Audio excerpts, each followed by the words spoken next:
नमस्कार, चर्चा में स्वागत है आपका। मैं हूं अशोक श्रीवास्तव। आज चर्चा में बात जम्मू कश्मीर की होगी, क्योंकि जम्मू कश्मीर में इस तरह की उम्मीद अब बन रही है कि जल्द ही वहां पर नई चुनी हुई सरकार जो है वो अपना कामकाज संभाल लेगी। ऐसी उम्मीद बन रही है, क्योंकि अब तक हम देख रहे हैं 7 जनवरी को जब मुफ्ती मोहम्मद सईद साहब का देहांत हुआ था दिल्ली में, जम्मू कश्मीर के मुख्यमंत्री, उनकी मृत्यु के बाद से लगातार एक गतिरोध बना हुआ था और ऐसा लग रहा था कि बीजेपी और पीडीपी, जिन्होंने इस साल मार्च में मिलकर सरकार बनाई थी, गठबंधन की सरकार बनाई थी, उस सरकार में मुफ्ती साहब के जाने के बाद ऐसा लग रहा था कि अड़चनें आ गई, कुछ दिक्कतें आ गई। लेकिन कल महबूबा मुफ्ती दिल्ली आई, प्रधानमंत्री नरेंद्र मोदी के साथ उन्होंने करीब करीब आधे घंटा वक्त बिताया और उसके बाद उन्होंने कहा कि वो संतुष्ट हैं। और उनके संतुष्ट कहने के बाद कयास ये लगाए जा रहे हैं कि जल्द ही दोनों पार्टियां अपनी सरकार बनाने का ऐलान कर सकते हैं। कल का दिन महत्वपूर्ण होगा, यानी कि गुरुवार 24 मार्च, क्योंकि पीडीपी विधायकों की बैठक 24 मार्च को होगी श्रीनगर में। और उसके बाद उस बैठक में मुफ्ती मोहम्मद सईद की बेटी महबूबा मुफ्ती ने जो संकेत दिए हैं कि वो इस बैठक में विधायकों से बात करने के बाद सरकार बनाने के लिए जो है उसका ऐलान कर सकती है। इसी पर आज हम बात करेंगे और इस पर बातचीत करने के लिए हमारे साथ 2 मेहमान स्टूडियो में मौजूद हैं। परिचय करा दूं, हमारे साथ अनिल आनंद जी हैं, वरिष्ठ पत्रकार, और राहुल जलाली जी हैं, वरिष्ठ पत्रकार। ये दोनों वरिष्ठ पत्रकार ऐसे हैं जो कि जम्मू कश्मीर की राजनीति पर बहुत गहरी नजर रखते हैं, बहुत लंबा तजुर्बा है जम्मू कश्मीर की राजनीति को लेकर।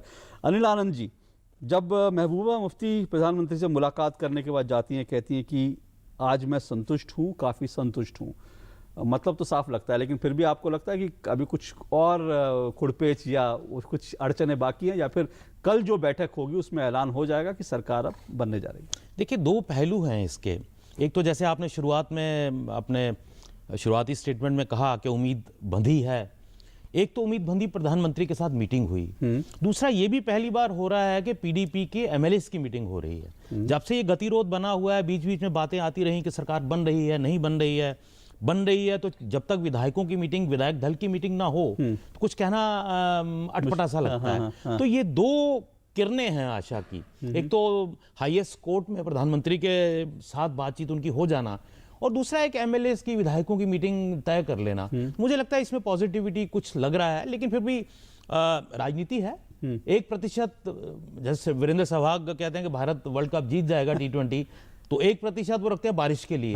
तो 1% खासकर हमारे जम्मू कश्मीर की राजनीति में 1% को वो बड़ा क्रूशल रहता है। तो मैं मानता हूं कि शायद 95 नहीं तो 99% इसके बीच में कहीं ना कहीं उम्मीद है कि सरकार बनने की बन सकती है। राहुल जलाली साहब, आप भी मानते हैं कि अभी 1-8% कुछ है हेर फेर होने की? आपको लगता है कि 100% बिल्कुल फिट है? देखिए, 100% तो कहीं होता नहीं है। राजनीति में एक पल भी बड़ा महत्वपूर्ण होता है, एक पल। पर देखिए, ऐसा है कि 24 की जहां मीटिंग, कल की जो मीटिंग है, हो कि होली का दिन है तो कुछ खास अच्छी समाचार भी लाए, पर ये 24 की मीटिंग पहले से तय हुई थी महबूबा मुफ्ती जी के यहाँ आने से पहले। पर ये बात सही है कि एक चीज़ जोड़ दिया गया है कि कल की मीटिंग में वो अपने लेजिस्लेटिव पार्टी का लीडर चुनेंगी।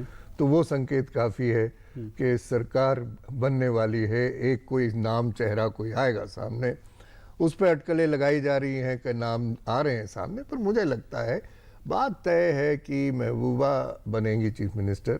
और जो गठजोड़ था, क्योंकि अगर महबूबा जी प्रधानमंत्री से मिल रही हैं तो ये बातचीत प्रधानमंत्री और महबूबा के बीच में नहीं होगी कि सरकार क्या बने, कैसे बने, आदान प्रदान क्या हो, जिसपे ये जरूर तो शायद अमित शाह और राम माधव जी के साथ बातें होती, समझौता कुछ हुआ होगा, तभी महबूबा नरेंद्र मोदी जी के साथ मिली। तो उसमें ये साफ था कि जब मुलाकात की बात हो गई कि सरकार भी बन जाएगी, ये जो अलायंस है ये जारी रहेगा। उससे पहले, ये मुलाकात के पहले, आपको याद होगा कि जेटली जी ने एक स्टेटमेंट दिया था उससे एक दिन पहले ही, जब महबूबा चली गई यहाँ से, कि ये अलायंस जारी है और जो भी उनके वादे थे पुराने वो सब अटल रहेंगे। उस पर सब दोनों पार्टी तैयार है, खासकर केंद्र उन पे तैयार है, और कश्मीर के लिए जो भी चाहिए वो किया जाएगा। उसके बाद आई महबूबा, मुलाकात हुई प्रधानमंत्री के साथ।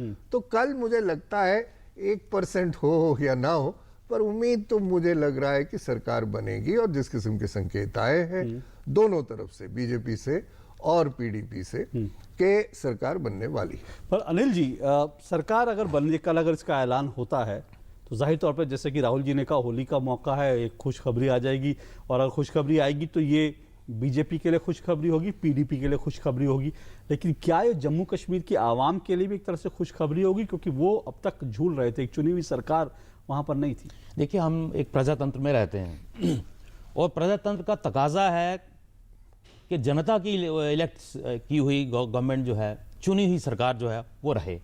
कुछ हालात बीच में बन गए कि गवर्नेंस रूल वहां पे करना पड़ा, लेकिन जितनी जल्दी इलेक्टेड गवर्नमेंट दोबारा आ जाए उतना ही केवल जम्मू कश्मीर के लिए नहीं, भारत के लिए अच्छा है, प्रजातंत्र के लिए अच्छा है, और जम्मू कश्मीर के लिए तो अच्छा है ही। होता यह है कि कई शिकायतें भी रहती हैं इलेक्टेड गवर्नमेंट से, एमएलए से, एमपी से, लेकिन एक बहुत बड़ी बात यह होती है कि लोगों की एक्सेस, मिलना जुलना जो है वो आम अपने इलेक्टेड रिप्रेजेंटेटिव से या कुछ जिस रूलिंग पार्टी में या अपोजिशन के कोई और ओहदेदार होंगे उनके थ्रू एमएलए तक पहुंचना, वो एक सिस्टम जो है वो अच्छा बन जाता है। अब गवर्नेंस रूल है तो हर आदमी राजभवन नहीं, हालांकि जनता, कई लोग गवर्नर्स उन्होंने जनता दरबार लगाने की लगाते हैं। एक गवर्नर है ना, विधायक तो फिर भी आपके पास इतने हैं, एक गवर्नर तो एक ही है।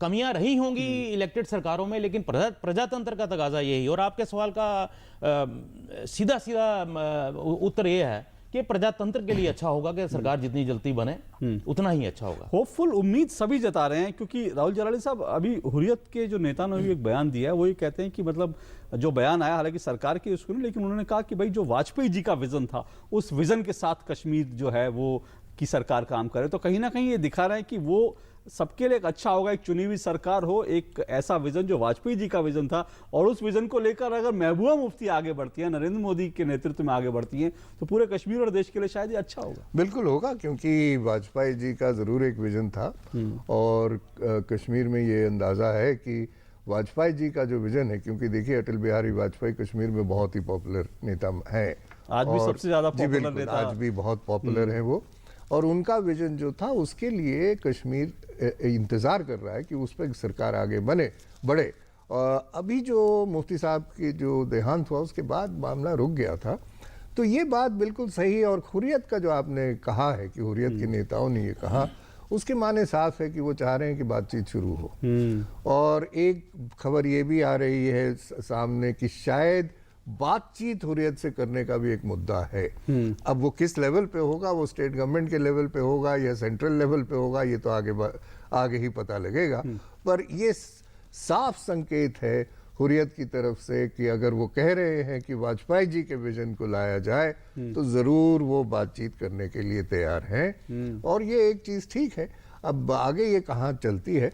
दूसरी बात जो है कि आपने बात की है कि देखिए जम्मू कश्मीर एक थोड़ा सा बाकी प्रांतों से थोड़ा सा हटके है, वहां हमें इलेक्शन बार बार करवाना उतना आसान नहीं है। जो स्थिति है जम्मू कश्मीर की, आपका एक इलेक्टेड गवर्नमेंट आया है जिसमें 80% के करीबन लोगों ने वोट दिए हैं, उनकी उम्मीदें जती हुई हैं उस सरकार से, तो वो सरकार का कोई ना कारण के लिए बैठ जाना ठीक संकेत नहीं देता है। तो इसीलिए ये बहुत जरूरी है कि सरकार किसी भी ढांचे में लोगों को दी जाए, क्योंकि उन्होंने चुना है, उन्होंने गोलियों को दरअंदाज करते हुए उसके खिलाफ जाकर उन लोगों ने वोट दिया है, तो उनके वोट का जो रिस्पेक्ट है, जो उनकी इज्जत, वोट की इज्जत है, वो करना बहुत जरूरी है इन तमाम जो जम्मू कश्मीर के नेता हैं उनके लिए। और साथ साथ इसमें एक बहुत महत्वपूर्ण बात अनिल आनंद जी, दो चीजें और चल रही हैं, चाहे तो उसके लिए भी इलेक्टेड गवर्नमेंट का आना बहुत जरूरी है। एक तरफ पाकिस्तान के साथ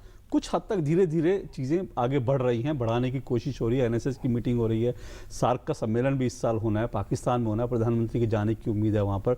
दूसरा बात, अब गर्मियाँ आ रही हैं, बर्फ़ पिघलेगी, एक बार फिर से पाकिस्तान की तरफ से इस तरह की कोशिश होती है कि घुसपैठियों को, आतंकवादियों को भेजा जाए। तो ये दो चीज़ें भी जबकि अब होंगी, तो ऐसे में भी इलेक्टेड गवर्नमेंट आपको लगता है कि वो ज़्यादा एक सही रहेगा कि कश्मीर की पक्ष, कश्मीर की आवाज़ और कश्मीर का जो व्यवस्था है उसको बनाए रखने में? देखिए, ये जाहिर है पॉलिटिकल पार्टीज हों या इलेक्टेड रिप्रेजेंटेटिव्स हों, उनका राबिता ज़मीन पे ज़्यादा लोगों के साथ रहता है, उनकी मुश्किलात का अंदाज़ा रहता है, कहाँ क्या हो रहा है।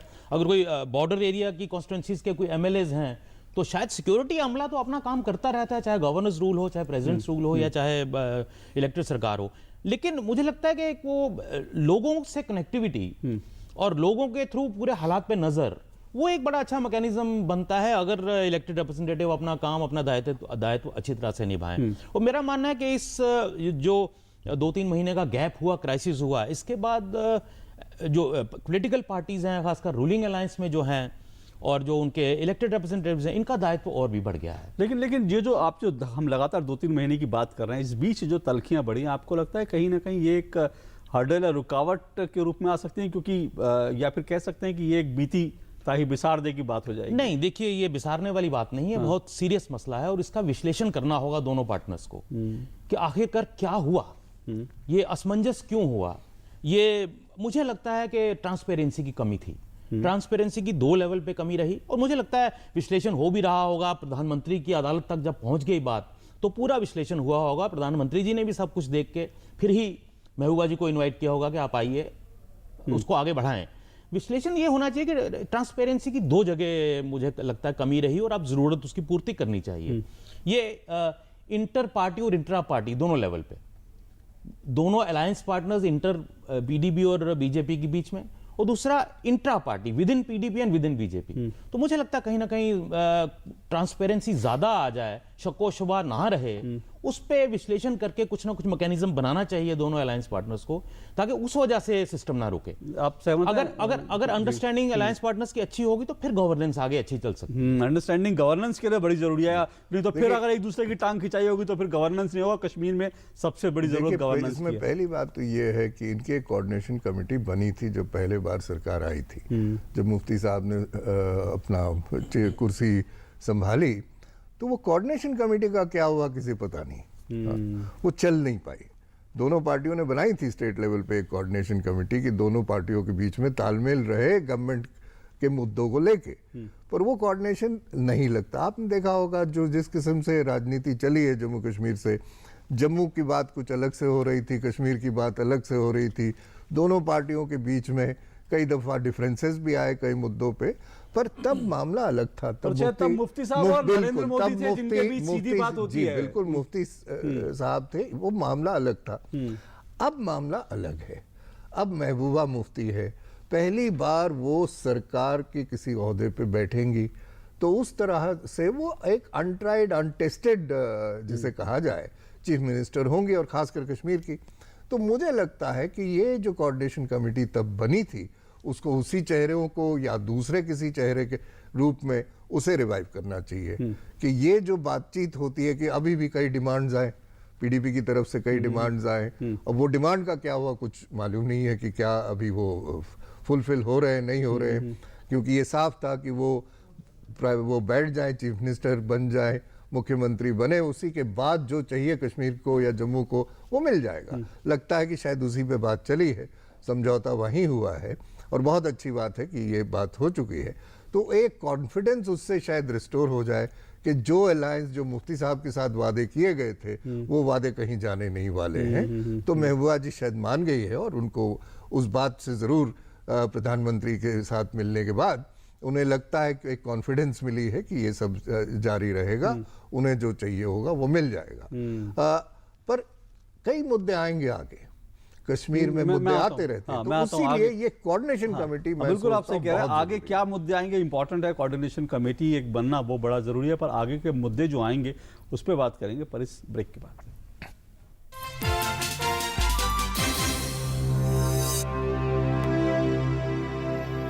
बहुत बहुत बधाई हो, आपने अपने बच्चों को पोलियो से बचा लिया।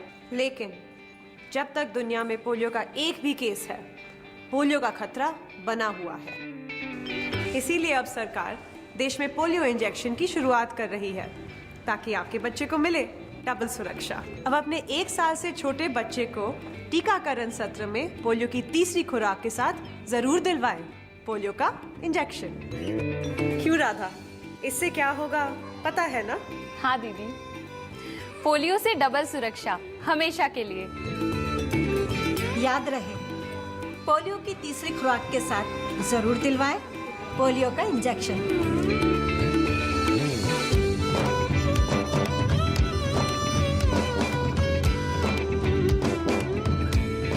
अधिक जानकारी के लिए अपने पास के स्वास्थ्य केंद्र, एएनएम या आशा दीदी से संपर्क करें।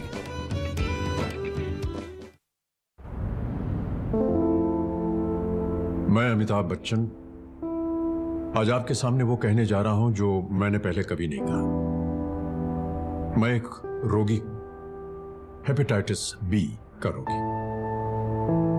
1982 में कुली फिल्म की शूटिंग के दौरान मेरे साथ एक दुर्घटना हुई। ऑपरेशन करवाना पड़ा और मेरे शरीर में 60 बोतल खून चढ़ाया गया। खून का कोई एक सैंपल हेपेटाइटिस बी इन्फेक्टेड था जो मेरे लिवर तक पहुंच गया। कई सालों बाद आम जांच के दौरान जब इसका पता चला तो मुझे यह भी पता चला कि मेरा 1/4 लिवर ही बचा हुआ है। लेकिन सही इलाज के बाद आज मैं आपके सामने खड़ा हूं और काम कर रहा हूं। हेपेटाइटिस बी से बचने का पहला उपाय है शिशु के जन्म पर पहला टीका लगवाएं और पहले साल में 3 और नियमित टीके लगवाएं। ये आपका पहला कदम होना चाहिए। मुफ्त टीकाकरण के लिए अपने पास के स्वास्थ्य केंद्र जाएं और पूरी जानकारी लें। देखिए, ये जो हेपेटाइटिस बी है, इससे हम डरेंगे नहीं, लड़ेंगे। किशोर अवस्था हम सब की जिंदगी का बहुत ही अहम पड़ाव होता है, जिसमें हम सब बहुत ही महत्वपूर्ण शारीरिक और मानसिक बदलावों से गुजरते हैं। इस उम्र में खून की कमी यानी अनीमिया काफी आम है, जिसके कारण कमजोरी, चिड़चिड़ापन और थकान जैसी शिकायतें आती हैं। सप्ताह में एक बार IFA की नीली गोली लेना किशोर अवस्था में विकास के लिए सहायक होता है। ये नीली गोली शासकीय शालाओं, आंगनबाड़ी केंद्रों और शासकीय स्वास्थ्य संस्थाओं में निशुल्क मिलती है। मैं आशा करती हूँ कि आप सब किशोर और किशोरियां साप्ताहिक IFA की इस नीली गोली का सेवन जरूर करेंगे।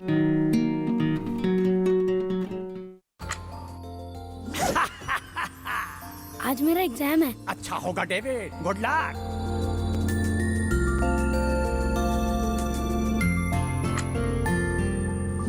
आज रिजल्ट आएगा। Best of luck. इस बार क्लास में फर्स्ट आया है डेविड और सेकंड आई है रिया, थर्ड है असलम। कांग्रेस। पर अब क्या हुआ डेविड? मुझे आगे पढ़ना है, पर पापा कहते हैं पैसे नहीं है। पैसे नहीं है, वो देखो।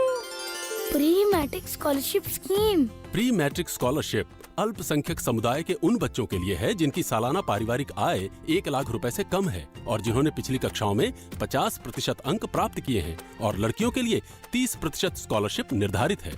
अधिक जानकारी के लिए लॉगिन करें www.minorityAffairs.gov.in पर या कॉल करें टोल फ्री नंबर 1800112001 पर।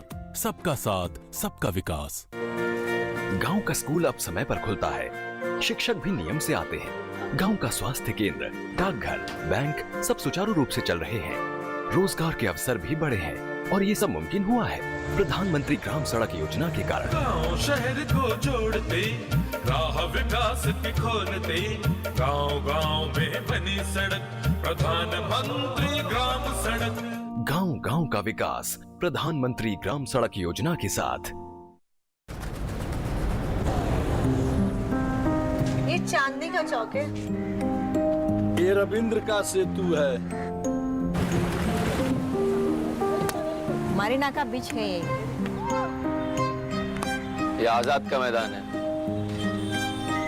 खड़े सिंह दा मार गया। चित्तरंजन का एवेन्यू है ये। अन्ना का नगर यही है। गंगा की है ये नदी। ये लक्ष्मी की कॉलोनी है। बंकिम का स्ट्रीट है ये। नरीमन का पॉइंट है ये। और मैं तुम्हें इसे गंदा नहीं करने दूंगा। यहाँ कचरा नहीं फेंकने दूंगी। पान नहीं थूकने दूंगा। केले का छिलका नहीं फेंकने दूंगी। अगर एक बार 125 करोड़ देशवासी तय कर ले कि मैं गंदगी नहीं करूंगा, तो दुनिया की कोई ताकत नहीं है जो हिंदुस्तान को गंदा कर सके। स्वच्छ भारत, एक कदम स्वच्छता की ओर। चर्चा में आपका एक बार फिर स्वागत है। आज हम जम्मू कश्मीर की बात कर रहे हैं। जम्मू कश्मीर में नई सरकार बनने की संभावनाएं जो है वो बहुत बढ़ गई हैं। सोमवार को यानी कि जो बीता हुआ कल था, महबूबा मुफ्ती दिल्ली आई, प्रधानमंत्री नरेंद्र मोदी से मुलाकात की और ये कहा कि वो पूरी तरह से संतुष्ट हैं। अब आने वाले कल यानी कि गुरुवार को जम्मू कश्मीर में एक बैठक होगी PDP विधायकों के साथ महबूबा मुफ्ती की, और उम्मीद की जा रही है कि इस बैठक के बाद नई सरकार बनने का ऐलान कर दिया जाएगा। क्या क्या आगे भविष्य में हो सकता है, क्या चुनौतियां, उस पर भी हम बात कर रहे हैं, तमाम संभावनाओं पे बात कर रहे हैं। हमारे साथ दो वरिष्ठ पत्रकार राहुल जलाली साहब और अनिल आनंद जी, जो कि कश्मीर की राजनीति पर बड़ी गहरी नजर रखते दोनों हमारे साथ जुड़े हुए हैं। अनिल आनंद जी, आगे की बात, अगर ये फिलहाल कल जो खबर आएगी वो आएगी, लेकिन अगर ये सरकार बनती है तो उसके सामने किस तरह की चुनौतियां रहेंगी? देखिए, चुनौतियां तो बहुत होंगी। होली के शुभ अवसर पर कल अगर ये तय हो जाए, वो लीडर अपना अनाउंस कर दे पीडीपी, ये तो खुशखबरी होगी। एक चुनौतियां, ये रास्ता आगे बहुत चुनौतियों में भरा होगा। मुझे लगता है एक तो सीबीएम जो इन्होंने कॉमन एजेंडा एक तय किया था वो तो ठीक है। कहाँ प्रॉब्लम क्रिएट हुई? प्रॉब्लम क्रिएट हुई जहां से सरकार बनी, वहीं से प्रॉब्लम क्रिएट हुई। दोनों पार्टीज एक अलग अलग कॉन्स्टिट्यूंसी को रिप्रेजेंट करती हैं। जम्मू कश्मीर क्षेत्रीय भावनाएं हैं, क्षेत्रीय क्लैश हैं। मुझे लगता है एक उस सीबीएम के अलावा एक और कॉमन मिनिमम प्रोग्राम इनको बनाना पड़ेगा कि क्षेत्रीय लेवल पे हम क्या क्या चीजें पहले ले सकते हैं, इरिटेंट्स कौन कौन से हैं जिनको थोड़ा पीछे रखा जाए। तो मेरा मानना है कि अच्छे एडमिनिस्ट्रेशन, अच्छी गवर्नेंस के लिए पहले एजेंडा ऑफ गवर्नेंस लिमिटेड तौर पे तय करें, जिनमें तलखियां ना हो, जिनमें द्वेष ना आए कहीं पे, जिनमें कश्मीर सेंट्रिक और जम्मू सेंट्रिक और लद्दाख सेंट्रिक की बात ना हो। तो कहीं ना कहीं अच्छी गवर्नेंस की राह पे चल पड़े।